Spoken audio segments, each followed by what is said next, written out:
Hello bachcho, let's read the extract. The extract says that these must be the drawings for the contest. They were. Everybody stopped and whistled or murmured admiringly. ये drawings contest के लिए ही होंगी। बिल्कुल वो contest के लिए ही है। सभी लोग रुक गए, एक तरीके से चौंक गए, कोई सीटी मार रहा है और कोई मर यानी कि फुसफुसा रहे हैं, धीरे धीरे बात कर रहे हैं, एडमायरिंगली यानी कि उन ड्राइंग्स को एडमायर करते हुए, प्रेज करते हुए। Let's read the questions. The question says that what drawings are being referred to here? यहाँ पर कौन सी drawings की बात हो रही है? Question number B. Who had made them? उनको किसने बनाया है? Question number C. Who does everybody refer to? Why did everybody stop and whistle or murmur admiringly? Everybody से यहाँ पर everybody किसके लिए यूज किया गया है और सभी लोग क्यों रुके, विसल किए और मरमर किए admiringly, प्रेज करते हुए। Question number D. Where had these drawings been displayed and why? ये सभी जो drawings थी वो कहाँ पर डिस्प्ले हुई और क्यों?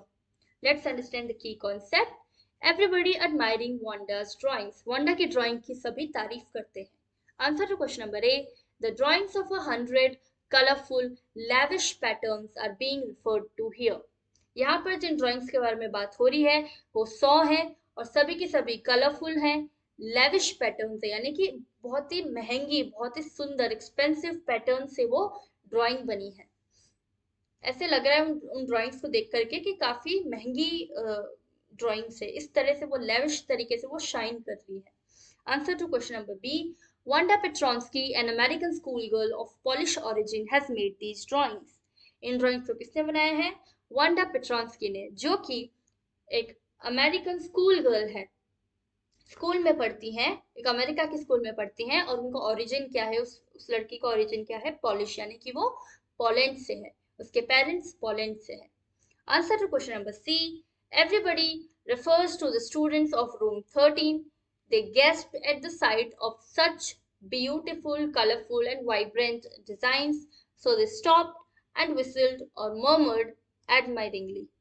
Everybody से यहाँ पर मतलब है उन स्टूडेंट्स का जो कि रूम नंबर 13 के स्टूडेंट्स है।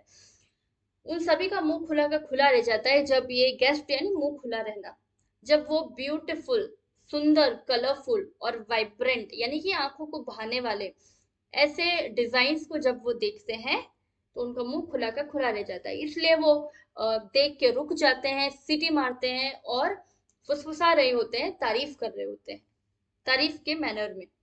Answer to question number D. They had been displayed on every ledge and window sill of the classroom as they were 100 in number. Classroom में जितनी भी, जहां पर भी लेज था या विंडो सिल था, वहां पर वो रखी हुई थी, क्योंकि वो 100 थी, संख्या में 100 थी, इसलिए हर जगह वो थी। लेज क्या होता है और विंडो सिल, खिड़की के पास में जो जगह होती है, बहुत ही नैरो हॉरिजॉन्टल स्पेस होता है थोड़ा सा, जहां पर हम कुछ रख सकते हैं खिड़की में। तो वैसा ही एक एरिया था विंडो सिल, और लेज भी वही होता है, अगेन एक हॉरिजॉन्टल एरिया जहां पर हम कुछ सामान रख सकते हैं। जैसे खिड़की के पास अक्सर हम फ्लावर पॉट्स वगैरह रखते हैं, उसी एरिया को लेज कहते हैं। तो हर लेज पे, हर विंडो सिल पे सिर्फ और सिर्फ वो ड्राइंग सी डिस्प्ले हो रखी थी।